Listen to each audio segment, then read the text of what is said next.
আসসালামু আলাইকুম, welcome back to food factory. আশা করছি সবাই ভালো আছেন। আজকে তৈরি করে দেখাবো হোটেল স্টাইলের সমোসা এবং সেই সাথে থাকছে বিভিন্ন ধরনের টিপস সহ এটা 1 মাস সংরক্ষণ করার পদ্ধতি। প্রথমে আমি সমোসার পুর তৈরি করে নেব। এই সমোসার পুর তৈরি করার জন্য নিয়েছি মুরগির 2 পিস রান, সেই সাথে অ্যাড করে দিচ্ছি স্বাদমতো লবণ, 1 চা চামচ পরিমাণ আদা রসুনের পেস্ট এবং সেদ্ধ হওয়ার জন্য পরিমাণ মতো পানি। সবথেকে বেস্ট হয় যদি মুরগির বুকের মাংস ব্যবহার করা যায়। আমার কাছে যেহেতু মুরগির রানের অংশটাই ছিল, আমি এটাই ব্যবহার করছি। এবার এই হাঁড়িকে চুলায় বসিয়ে ঢাকনা দিয়ে ঢেকে চিকেন সিদ্ধ হতে রাখি। একবার বলক উঠে গেলে ঢাকনা তুলে দিয়ে চিকেনগুলোকে নেড়ে দিই। নিচের চিকেনটিকে উপরে তুলে দিয়ে উপরেরটিকে নিচে দিয়ে দিই। এখন আর ঢাকনা দিয়ে ঢেকে দেওয়ার দরকার নেই। এভাবে আমি আরও 10 মিনিটের মতো জাল করে নেব। এই চিকেনটি সেদ্ধ হবার জন্য 20 থেকে 25 মিনিট সময় নিয়েছে। চিকেনটি ঠিকমতো সেদ্ধ হয়েছে কিনা একটি কাঁটা চামচ দিয়ে চেক করে নিচ্ছিলাম। চিকেন সেদ্ধ হয়ে যাওয়ায় এবার এখান থেকে তুলে পানি ঝরিয়ে একটি বোর্ডে নিয়ে রাখি। এই চিকেনটিকে আমি গরম থাকতে থাকতেই ছাড়িয়ে নেব। চিকেন ছাড়ানোর জন্য এরকম 2টি কাঁটা চামচ নিয়েছি। যেহেতু চিকেন গরম ছিল, এই কাঁটা চামচ ব্যবহার করলে আপনার হাতে তাপ লাগার কোনো সম্ভাবনা নেই। এভাবে কাঁটা চামচ দিয়ে খুঁচিয়ে চিকেনের হাড়গুলো থেকে মাংসগুলো ছাড়িয়ে নিই। হাড় থেকে চিকেন ছাড়ানো হয়ে গেলে এবার এরকম একটি ছুরি দিয়ে মাংসগুলোকে আরও কিছুক্ষণ কেচিয়ে নিই। এতে করে মাংস আরও ঝরঝরে হয়। এছাড়া এই মাংসগুলোকে আপনারা শিলপাটায় কিছুটা থেতলে নিতে পারেন। চুলায় একটি প্যান গরম করে তাতে 3 টেবিল চামচ পরিমাণ সয়াবিন তেল নিয়েছি। এবার এতে 1 কাপ পরিমাণ পেঁয়াজ কুচি অ্যাড করে দিচ্ছি। এই পেঁয়াজ কুচিগুলো হালকা বাদামি হওয়া পর্যন্ত নাড়তে থাকবো। পেঁয়াজ কুচিগুলো নাড়তে নাড়তে যখন হালকা বাদামি রং ধারণ করেছে, তখন এর মধ্যে অ্যাড করে দিচ্ছি 1/2 টেবিল চামচ পরিমাণ হলুদের গুঁড়ো, 1/2 টেবিল চামচ পরিমাণ মরিচের গুঁড়ো, 1/2 টেবিল চামচ পরিমাণ ধনিয়ার গুঁড়ো, 1/2 টেবিল চামচ পরিমাণ গরম মশলার গুঁড়ো, সামান্য একটু লবণ। লবণের পরিমাণটা আমি এ পর্যায়ে কম অ্যাড করেছি, যেহেতু আমি চিকেন লবণ দিয়ে সেদ্ধ করেছি। পরবর্তীতে যদি দেখা যায় লবণ শর্ট পড়েছে, সেক্ষেত্রে অ্যাডজাস্ট করে নেওয়ার একটা সুযোগ আছে। এবার সবগুলো মশলা একত্রে কিছুক্ষণ ফ্রাই করে কেচিয়ে রাখা চিকেনগুলো এর মধ্যে দিয়ে দিই। এবার এই চিকেনগুলোকে পেঁয়াজের সাথে কিছুক্ষণ নেড়েচেড়ে মিশিয়ে দিই। এর মধ্যে অ্যাড করে দিই 1 টেবিল চামচ রসুনের গুঁড়ো, 1 টেবিল চামচ কালো গোলমরিচের গুঁড়ো এবং 1/2 টেবিল চামচ পরিমাণ চিনি। আপনারা রসুনের গুঁড়ো ব্যবহার করতে না চাইলে সেক্ষেত্রে পেঁয়াজ কষানোর সময় কিছুটা রসুনের পেস্ট ব্যবহার করে নেবেন। আর এখানে যে চিনিটা ব্যবহার করা হয়েছে, এই চিনি আপনার সমোসার পুরকে মিষ্টি করবে না, এটার টেস্টে কিছুটা ভেরিয়েশন নিয়ে আসবে। এবার এগুলোকে নেড়েচেড়ে মিনিট 5 মতো ফ্রাই করে নামিয়ে নিই সমোসার পুর। এখন দেখাবো সমোসার ফোল্ডিং কিভাবে করতে হয়। সমোসার ফোল্ডিং দেওয়ার জন্য এখানে আমি গ্লু তৈরি করে নিচ্ছি। 2 টেবিল চামচ ময়দা, স্বাদমতো লবণ এবং সামান্য একটু পানি অ্যাড করে দিয়ে আঠালো একটা ময়ান তৈরি করে নিই। ময়ানটা তৈরি হয়ে গিয়েছে। এবার এটাকে সাইডে রেখে সমোসার যে শিট বা পেস্ট্রি তৈরি করে ফ্রোজেন করেছিলাম, সেটা ফ্রিজ থেকে বের করে নিয়ে আসি। সমোসা, স্প্রিং রোল ও অন্থনের শিট তৈরি এবং এটার সংরক্ষণ পদ্ধতির একটি ভিডিও আমার চ্যানেলে আপলোড করা হয়েছে।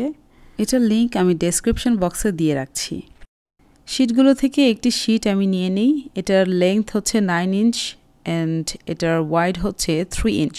একটি পারফেক্ট সমোসা তৈরি করতে এর শিটের মেজারমেন্ট ঠিক এমনটাই হওয়া উচিত। শিটের এক পাশ থেকে কোনা তুলে নিয়ে ঠিক এভাবে আঠা দিয়ে লাগিয়ে দেই। এই সমোসার ফোল্ডিং পদ্ধতিটি মূলত যারা নতুন আছেন তাদের জন্য। খুব ধীরে ধীরে এবং স্টেপ বাই স্টেপ এটা দেখানো হয়েছে। যারা জানেন তারা তো জানেনই, আর যারা জানেন না তাদের এই ফোল্ডিংটা বুঝতে অনেকটা সময় লেগে যায়, যার কারণে আমি এই ফোল্ডিংটি খুব স্লোলি দেখাচ্ছি। যে পাশে প্রথম ভাঁজটি দিয়েছিলাম সেখান থেকে তুলে নিয়ে অপোজিট পাশে আরেকটি ভাঁজ দিয়ে দিই এবং সেই সাথে আঠা দিয়ে লাগিয়ে দিই। এবার চিকেন পুর এর মধ্যে চেপে চেপে ভরে দিই, কারণ যতটা চিকেন পুর আপনি এর মধ্যে দিতে পারবেন আপনার সমোসার লুক দেখতে ততটাই সুন্দর হবে এবং ফুলকো ফুলকো দেখাবে।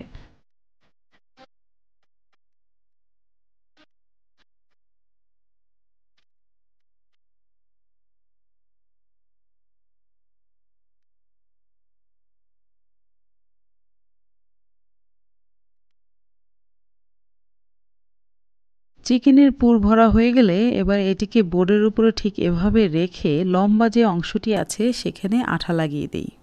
এবার হাতের নিচের কোণার অংশটি অপোজিট পাশের অংশে লাগিয়ে দেব। দেখুন অলরেডি 3টা কোণা তৈরি হয়ে গিয়েছে। এবার অতিরিক্ত যে অংশটি রয়েছে সেখানেও আঠা লাগিয়ে দেব।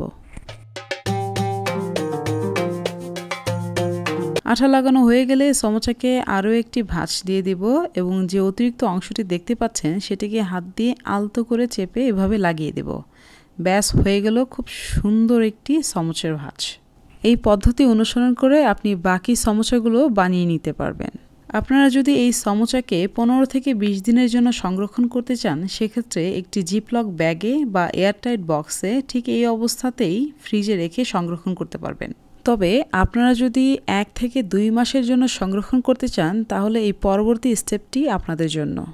চুলায় একটি প্যান বসিয়ে তাতে পর্যাপ্ত পরিমাণে তেল নিয়ে নিয়েছি। এই তেলটি সামান্য গরম হওয়া পর্যন্ত অপেক্ষা করব। গরম হয়ে গেলে এবার এই তেলের মধ্যে সমোসাগুলো দিয়ে দেই। যেহেতু সমোসাগুলোকে আমরা সংরক্ষণের উদ্দেশ্যে এখানে ফ্রাই করছি, যার কারণে খুব একটা সময় নিয়ে এই সমোসা ফ্রাই করা যাবে না।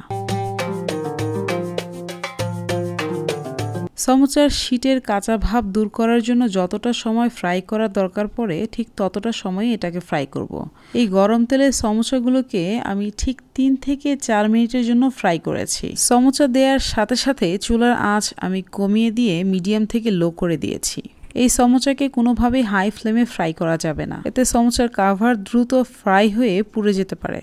সমোসা তেলে দেওয়ার পর এটাকে উল্টে দিয়ে অপর পাশ ফ্রাই হতে দেই।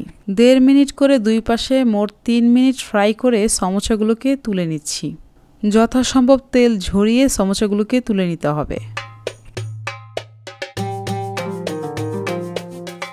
যেহেতু পুরো রমজানের জন্য এই সমোসাগুলোকে তৈরি করে রাখছি, চেষ্টা করবেন ভিন্ন ভিন্ন জিপলক ব্যাগে রাখার জন্য।